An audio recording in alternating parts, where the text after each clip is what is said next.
Hi friends అందరికీ ఈరోజు back part dots ఏ విధంగా వేయాలో చూపిస్తాను చూడండి. ఇక్కడ నడుము లోతు 28 4 భాగాలు చేస్తే 7కు మార్కింగ్ చేసిన 1 ఇంచ్ డాట్ కోసం 1.5 ఖర్చు కోసం ఎక్కడైతే 1 ఇంచ్ మనం మార్కింగ్ చేసుకున్నామో అక్కడ వరకు ఫోల్డింగ్ చేసి ఈ విధంగా ఒక కట్ అయితే పెట్టుకోండి. అక్కడ మెయిన్ డాట్ అనేది వచ్చేస్తుంది, షోల్డర్కి మిడిల్లో కరెక్ట్గా వచ్చేస్తుంది.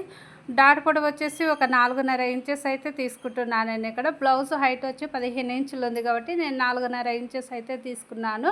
ఈ విధంగా మనం లైన్ వేసుకొని లైన్కు left side and right side ఒక హాఫ్ ఇంచ్ తీసేసుకోండి.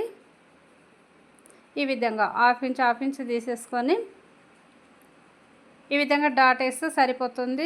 చాలా అంటే చాలా ఈజీగా బ్యాక్ పార్ట్ డాట్స్ వేసుకోవచ్చు. వీడియో నచ్చినట్లయితే ఒక లైక్ అయితే చేయండి అబ్బా, సబ్స్క్రైబ్ చేసుకోండి ప్లీజ్. ఆ విధంగా మనం డాట్ అనేది వేసుకుంటే సరిపోతుంది.